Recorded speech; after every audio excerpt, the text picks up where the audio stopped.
My family is from Somalia, and I was raised in America. I remember growing up in a pretty moderate Sunni Muslim household, and I left the religion at a really young age. At around 15 is when I left. There is no such thing as unconditional love in Islam. Your family is your family, and they love and care about you, but it's all based on your adherence to the religion. But the second you start to deviate from the religion, that love is gone. You are no longer kin to them. You are a stranger to them.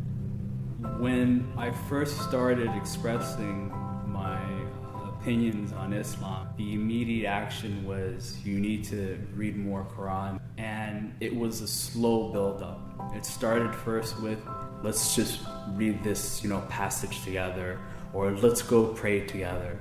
And towards the end, it was, you are completely locked off from everybody else. I was locked in a room by myself with no ability to talk to anybody else. And the only person I was really allowed to talk to was a religious leader who would come to the house maybe once a week or twice. After about 2 months in isolation and just going through a ton of abuse, I ran until I found someone and they called the cops for me. After that, I was living out of a runaway shelter for teens as I was going through the court system trying to get my emancipation. I had worked really, really hard over 2.5 years to build a new life for myself in a completely different city, states away. And I had absolutely not a single person I was communicating with that connected me to my family.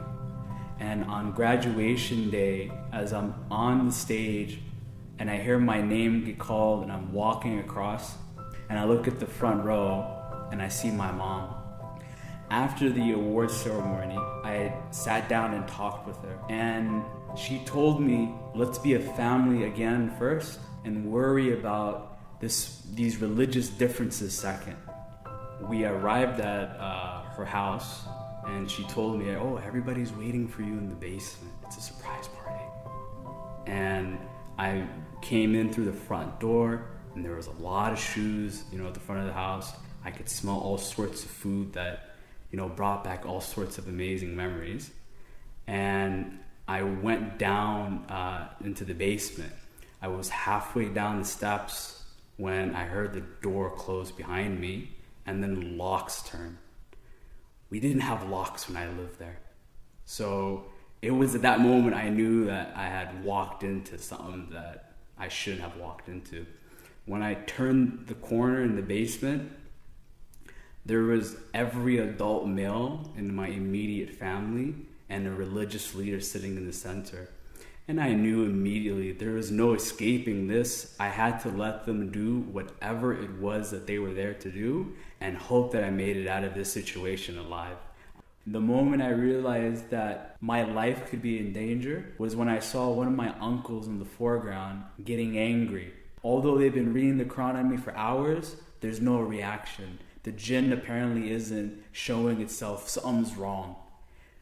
From his point of view, he rationalized that the reason that I wasn't reacting was I wasn't possessed. The theory that they had that I was possessed wasn't true. And if I wasn't possessed, it meant that I freely chose to be faithless and that it was my decision to leave the religion. And before I knew it, fists were connecting to my face. I was being hit all over, and I just heard things being yelled. Do you know how much pain you put your mother through? Do you know how much shame you brought to the family? Stop acting this way. So they looked at me, and they were scared to look at me. Eventually, it was just a few immediate family, a few uncles that remained. And I waited a little while, and I looked around, and the remaining people that were there, they weren't even talking. They sat there just lost in their heads trying to process what just happened. And it was at that moment that I took my chance and I just walked out. No one stopped me. I see a lot of people going through this exact same situations that I did. And the thing that they're missing is the practical knowledge, because when they go to other organizations for runaway youth, those organizations don't know how to help them. The help they give them sometimes is the worst kind of help. For example, when I was in university seeing a counselor, one of the counselors, the way she wanted to help me was she thought I had an irrational fear of Islam and I had to face it, so she wanted me to go to a local mosque and talk to an imam. She wanted to expose me as being ex-Muslim and go talk to an imam. So some of the advice that people give these kids actually can put them in danger. And so what I've been doing is giving them real advice that actually has helped me. Stuff that they can do to prepare. When they do end up in situations like I ended up, I'm able to help them navigate the complex systems around them and gain their independence. And so I feel a responsibility, especially after all the horrors I witnessed working in this community, to speak out and to speak for the ones who can't speak, the ones that Islam is silencing.